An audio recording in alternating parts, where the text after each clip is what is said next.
అందుకే నమస్కారం. గతంలో నేను చాలాసార్లు చెప్పాను, ఐ లవ్ మ్యారేజెస్ అని.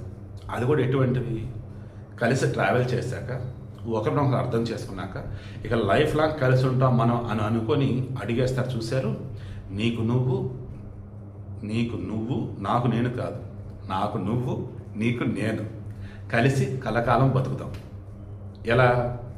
కష్టమైన నష్టమైన, బాధైన సుఖమైన, అదృష్టమైన శాపమైన, ఏదైనా నేను నిన్ను వదలను, నువ్వు నన్ను వీడి దూరం కావద్దు.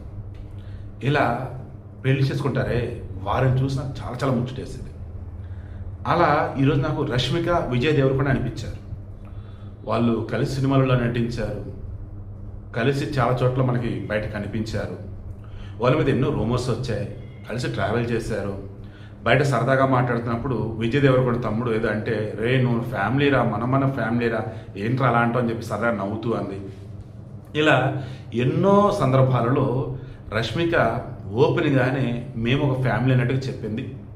పండుగలప్పుడు, కొన్ని అకేషన్స్ అప్పుడు ఇంటికి వెళ్తూనే ఉంది.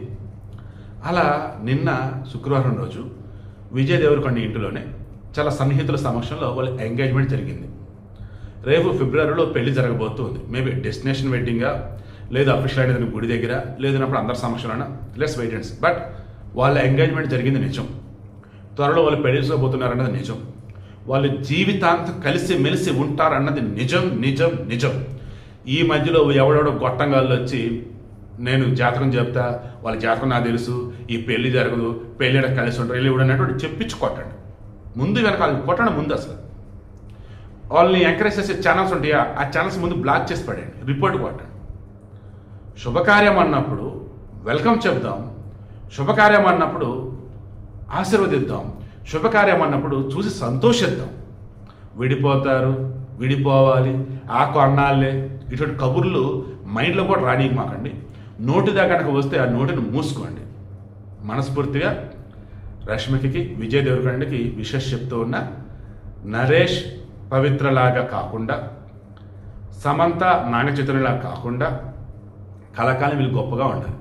నరేష్ పవిత్ర కలిసి ఉంటున్నారు, కానీ వాళ్ళ పెళ్ళిని అఫీషియల్గా చెప్పుకోలేకపోయారు. అదేమంటే సినిమా షూటింగ్లో పెళ్ళి అన్నారు. సమంత నాగచైతన్య అద్భుతమైన పెళ్లి చేసుకున్నారు, కానీ ఆ తర్వాత విడిపోవాల్సి వచ్చింది. సో అలా అనఫీషియల్ పెళ్ళి వద్దు, విడిపోవటము వద్దు, కలిసి సంతోషంగా ఉండాలని మనస్ఫూర్తి కోరుకుంటూ ఉన్నాం.